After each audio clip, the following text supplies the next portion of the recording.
The strange part wasn't that Nora called me at 10:30 on a Thursday. She called me all the time. The strange part was what she said when I answered. "Are you busy?" she asked, voice low and tight in a way I didn't like. I was already reaching for my keys. "Where are you?" There was a beat of silence, then, "At Savoy on Ninth." Another pause. "And I would deeply appreciate it if you'd come pretend my car won't start so I can leave." That made me stand up straight. Bad date? The kind people should have to register somewhere, yes. I was out the door before she finished the sentence. Her name was Nora Bennett, and for the last 6 years she had been one of the most fixed parts of my life. We met through mutual friends at a summer birthday party, argued for 20 minutes about whether people who said they didn't like music should be trusted, and somehow never really stopped talking after that. Over the years, she became the person I called first when something good happened. The person who knew which Chinese place I swore was better than the others. The person who could tell from one text whether I was fine or just acting like a man about it. We weren't dating. We had never dated. And somewhere in the last 2 years, that had become inconvenient. Not dramatic, not tortured, just inconvenient in the way it's inconvenient when one person starts mattering more than the category you put them in. I didn't do anything with that. Partly because I liked having Nora in my life too much to risk making it weird. Partly because she dated enough other people over the years to make maybe she feels the same seem like a dangerous hobby. So I stayed where I belonged. Best friend. Reliable. Safe. The man she called when she needed an emergency exit from a terrible date. By the time I pulled up outside Savoy, it was raining hard enough to blur the lights along the street. Nora came out of the restaurant 2 minutes later, one hand holding her heels, the other clutching her purse, looking annoyed in a way that made her somehow even prettier. She slid into the passenger seat and shut the door with a sigh. Go. Before he follows me out and starts talking about crypto again. I pulled away immediately. That bad? She leaned her head back against the seat. He said the phrase mindset wealth 3 separate times. I winced. Unforgivable. Thank you. You're welcome. That got a laugh out of her, which was good. I liked hearing that sound after tension. It always felt like the room, or the car in this case, had survived something. Nora tucked one leg under herself and looked over at me. You didn't have plans? Just leftovers and a deeply unserious documentary. That sounds nice. It was going to be. She smiled faintly and then looked out at the rain. For a minute, the car went quiet except for the wipers and the soft hum of the road. I should have just driven her home and left it there. Instead, because apparently I enjoy making my own life harder, I said, "How'd the date even happen?" Clara set it up, she said. Ah, a crime of optimism. She swore he was smart. Was he? He was loud. That's not the same. I noticed. Another smile, smaller this time. Then it faded. I glanced at her at the next light. You okay? Yeah. She rested her elbow near the window. Just tired. That answer wasn't quite right. I knew because I knew her. Nora got sarcastic when she was just tired. She got quiet when something was bothering her for real. Was it only the date? I asked. She hesitated. Then, not exactly. The light turned green. I drove another block before asking, Want to tell me? She looked at me for a second, then away again. Maybe not while you're operating a vehicle. That feels promising. It's not. But she smiled a little when she said it. We reached her building 10 minutes later. I pulled over under the awning, and for one strange second, neither of us moved. Nora looked at me like she wanted to say something, then she didn't. Instead, she touched my forearm once, lightly, and said, Thanks for coming to get me. Always. Something changed in her face at that. Not big. Just enough that I noticed it. Then she opened the door, slipped out into the rain, and hurried toward the front entrance. I sat there for a second, watching to make sure she got inside. That was when my dashboard lit up. Nora's phone connected. I frowned. Her phone did that sometimes when she was still close to the car. Usually it disconnected a few seconds later. Then the speakers crackled. A woman's voice filled the car. Okay, first of all, if you bailed on that date because you were thinking about Liam again, I'm proud of you. I froze. Clara, Nora's best friend. The voice note kept playing through my speakers before I could even reach for the screen. And second, I am begging you to stop acting like this is a mystery. You've been in love with him forever. You call him for everything. You compare every guy to him. And tonight you looked physically ill when he mentioned that woman from work asking him out. If you don't tell him soon, that is on you, Nora. My hand stopped halfway to the console. The rain thudded against the windshield. The voice note kept going.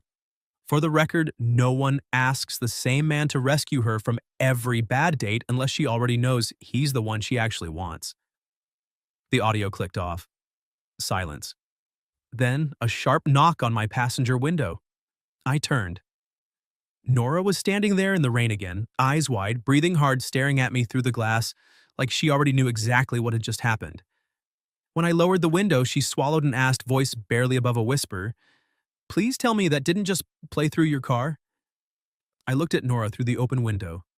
Rain was catching in her hair, her blouse darkening at the shoulders. One hand still on the car door like she hadn't decided whether to flee or climb back in and manage the damage herself. There was no good answer, so I went with the honest one. It played. She closed her eyes. Not dramatically, just like she had reached the exact edge of her emotional budget for the evening and found out there were surprise fees. Fantastic, she muttered. I unlocked the passenger door. Get in before you drown. For 1 second, she just stared at me. Then she got back in. She shut the door, dropped her head back against the seat, and laughed once in that awful, helpless way people do when the humiliation is too specific for anger to carry alone. I'm moving to another city, she said. That feels extreme. It feels underreactive. I waited. That was important. Because there's a version of this scene where I push too fast. Make it about the confession instead of the fact that she'd just had the inside of her chest blasted through my speakers without consent. So I let the silence breathe. Rain drummed overhead. The dashboard glowed softly. Nora sat twisted slightly away from me, staring out the windshield like she was trying to invent a cleaner universe. Finally, she said, "You're being very calm." "I'm trying." "That's suspicious." "I'm trying because if I stop trying, I'm going to say the first thing in my head, and I don't think that's fair to you yet." That made her turn toward me. Not fully, just enough. "What's the first thing in your head?" she asked. I smiled faintly. That doesn't feel like the right first topic. It might be better than whatever this is. This, I said, is me making sure you know I understand what just happened. Nora looked down at her hands. "And what do you understand?" she asked quietly. "That your friend talks too much." That got the smallest, unwilling breath of laughter out of her. Good. I kept going. And that what she said was not meant for me. Which means I'm not going to sit here and treat this like you handed me a speech on purpose. Her face changed at that, softened. Not because the tension left, because some of the panic did. "Thank you," she said. "You're welcome." A pause. Then, because apparently tonight was committed to honesty with poor timing, she said, "But she also wasn't wrong." Well, there it was. Clean, flat, impossible to mishear. I looked at her, really looked, at the embarrassment still fighting with relief in her face, at the fact that she had chosen the truth after already surviving enough for one evening. "Nora," she let out a breath. "I know. I know this is terrible." "No," I said softly. "I don't think terrible is the word. That's because you're not the one who just accidentally broadcast your emotional life through a Honda." That was fair. I nodded once. Strong point. She folded one leg under herself on the seat, the way she always did when she got tired enough to stop pretending posture mattered. "You want to know the worst part?" "Probably not, but yes. The worst part is that I heard the first line of that voice note before I got out of the car and still thought maybe it wouldn't connect." She covered her eyes with one hand. That is the kind of optimism people should be institutionalized for. I laughed before I could stop myself. Nora dropped her hand and pointed at me. "You are not allowed to enjoy this." I'm not enjoying it. You look a little like you are. I look like a man who just found out his entire romantic history may have been a procedural delay. That got her. A real laugh this time. Short, embarrassed, but real. Then it faded, because the real question was still there. She looked at me for a long second and then asked the one thing I think she'd been afraid to hear from the start. Do you want me to explain it? The answer came quickly. Yes, I said. Then, more gently, but only if you want to. Nora stared at the rain-streaked windshield for a beat. Then she nodded. I compare people to you, she said. Not in some weird checklist way, just… She searched for it. Every time I go out with someone, eventually there's a point where I think, this would be easier with Liam, or funnier, or less lonely. My whole chest tightened. She kept going because apparently once the truth cracked open, she was too exhausted to start repairing the wall. You're who I call when something goes wrong. You're who I want to tell things to first. And every time I tried to convince myself that was just friendship and I should date like a normal person, some man would say something tedious over cocktails and I'd think, I could be in Liam's car right now making fun of this. I looked down once, then back at her. Nora. She gave me one helpless little smile. See? Even now, disaster. And I still somehow ended up exactly there. That sentence landed deep. Because she was right. She had. And maybe so had I, more times than I wanted to admit. I rested my hand on the steering wheel so I wouldn't do something reckless with it and asked, carefully, do you want my very honest answer now? Nora's eyes lifted to mine. She swallowed once. Then she said, barely above a whisper, yeah. I held her gaze and said the one thing there was no point hiding anymore. I think I've been waiting way too long to hear that. Her face changed all at once. Not relief. Something brighter. More dangerous. Like hope had finally found a door and was deciding whether to walk through it. Nora held my gaze like she wasn't sure whether to trust what she'd just heard. I think you've been waiting, she repeated slowly. I nodded.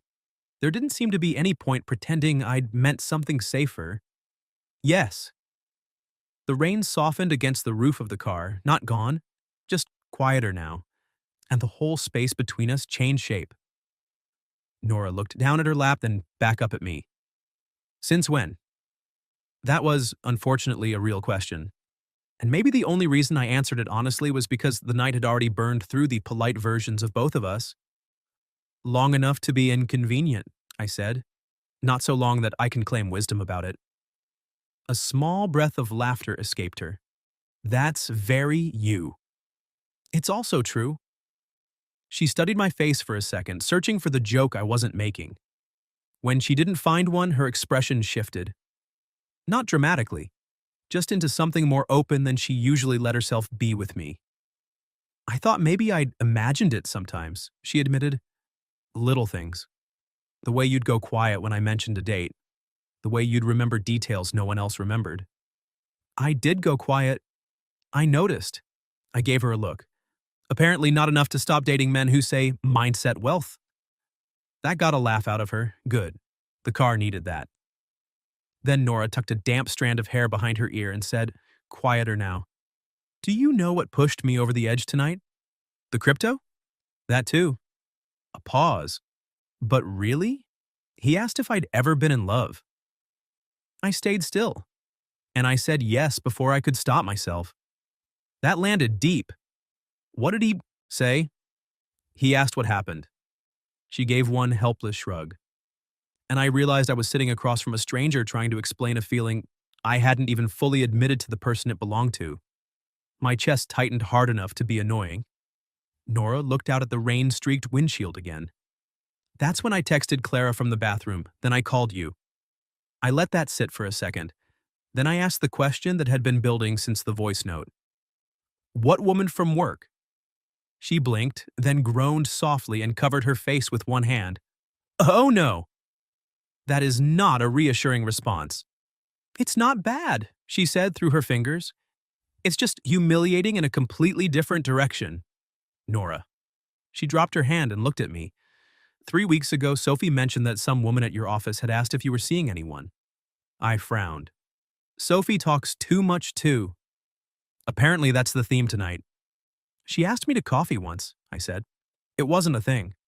Nora stared at me. It wasn't? No. You didn't go? I went downstairs, realized in about 7 seconds she meant it as a date, and told her I didn't want to mislead her.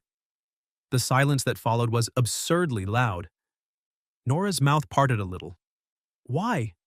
I looked at her, really looked, at the rain in her hair, at the embarrassment still lingering in her face, at the fact that neither of us had any real cover left now. Do you genuinely need that explained? Her face changed all at once. The kind of change that starts in the eyes. Hope?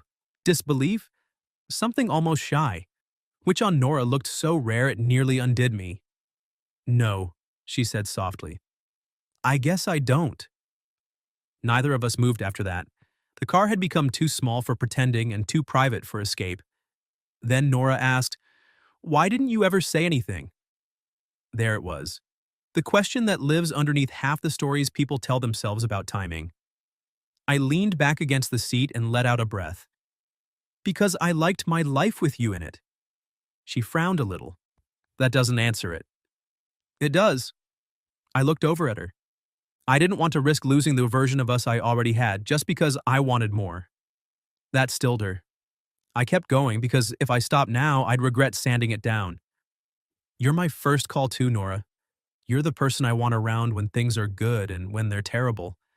And every time I thought about saying something, I pictured making you uncomfortable or making you feel like you had to choose between honesty and keeping me. So I stayed quiet. Nora's eyes held mine, bright and unguarded now. That is unbelievably annoying, she whispered. I smiled faintly. Yeah? Yes? Because that is almost exactly why I stayed quiet too. Well, that felt both satisfying and like grounds for a formal complaint. I laughed once under my breath. We're not a very efficient pair. Painfully inefficient. A beat passed, then another, and then Nora said the one thing that took all the air out of the car. I don't want to keep doing this wrong. I turned toward her fully. Then we don't. Her breathing caught slightly, and I knew that if I wasn't careful, I could rush this into something that felt good tonight and messy tomorrow. So I kept my voice gentle. But I also don't want our first honest conversation about this to happen. Because your friend accidentally detonated your phone in my car. That made her smile even through the nerves. How that's fair. I want this on purpose. Nora looked at me for a long second, then she nodded once. Okay? Okay? Okay, she repeated. On purpose. I don't know if it was the way she said it, or the fact that all night had been steering toward this exact place, but something inside me settled. Not because everything was solved, because for the first time, it felt like we were finally standing on the same side of it. Nora glanced down at the console, then back at me. For what it's worth, Clara is never being allowed near Bluetooth again. That seems wise. And if you ever mention this voice note to anyone, I'll lie and say you cried. That's vicious. I'm feeling vulnerable. It sharpens me. I laughed, and she did too, and the sound of it together after everything else felt so good it almost made me reckless. Almost. Then she went quiet again. Not bad quiet, the kind that comes right before something important. Her fingers tightened around her purse strap, and she asked very softly, "If we do this on purpose?" I waited. Nora's eyes lifted to mine. "Would you kiss me now?" she whispered. "Or make me wait until tomorrow?" I looked at her, at the rain still clinging to her hair, at the embarrassment she'd survived, the honesty she'd chosen anyway, and the fact that for the first time in 6 years, neither of us was pretending we needed another language for what this was. Then I said, "I'd kiss you now." Nora's breath caught. I added, "But only if tomorrow still gets to exist." Something softened in her face so quickly it almost hurt to watch. "It exists," she said softly. "I want it to." That was all I needed. I leaned in slowly, enough to give her time to stop me. Enough that this still felt like a choice and not a consequence of rain, bad dates, or one catastrophic voice note. She met me halfway. The kiss wasn't rushed. It wasn't dramatic. It felt like the answer to a question both of us had been asking in quieter ways for years. Warm, a little stunned, and somehow more familiar than surprising, like my whole life had already been leaning in her direction and had finally run out of reasons not to. When we pulled back, Nora stayed close enough that our foreheads almost touched. "Well," she whispered, "that seems to be the theme tonight." A laugh slipped out of her. "You are taking this suspiciously well." "I'm not taking it well, I'm taking it carefully." "That," she said, still too close, "is one of the reasons I compare everyone to you." I smiled. "Good. I'd hate to lose my lead now." She laughed again, then looked down once, collecting herself. "So, what's the on-purpose version?" "Tomorrow," I said, "I pick you up. We go somewhere that doesn't involve emotional damage, tequila, or Bluetooth betrayal. You tell Clara she's banned from voice notes for a week." "A month." "Fair." "And this counts as what?" Nora asked. I looked at her. "A very strong preview." That got me a look and another quick kiss, shorter this time, like she was confirming it still felt real. It did. I walked her upstairs after that, mostly because I didn't trust the universe not to invent one more complication in the lobby. Outside her apartment door, she turned to me with her keys in hand and said, "If I wake up tomorrow and this feels fake, I'm going to be furious." "It won't. You sound very sure." "I am." She studied my face for a second, then nodded once like she was letting herself believe me completely for the first time all night. "Okay," she said. "Then tomorrow." "Tomorrow." She went inside smiling. I stood in the hallway for a second longer than necessary, then went back to my car and sat there laughing quietly to myself because 6 years of self-control had just been detonated by one terrible date and a friend with no respect for audio privacy. The next night, I picked Nora up at 7. No rain, no rescue, no crypto. Just dinner at a little Italian place by the river and the deeply strange, wonderful experience of not having to translate what we were doing into something safer. She looked calmer. I probably looked happier than a man should on a second date that was technically also a first. Halfway through dinner, she said, "This is so much better than all the other ones." And I told her that was an insulting low bar. 3 weeks later, Clara still referred to herself as the patron saint of accidental confessions. Nora threatened her daily. I kept winning. Not because I deserved it, but because this time I didn't have to compete with anyone else. I was finally just where I'd wanted to be all along.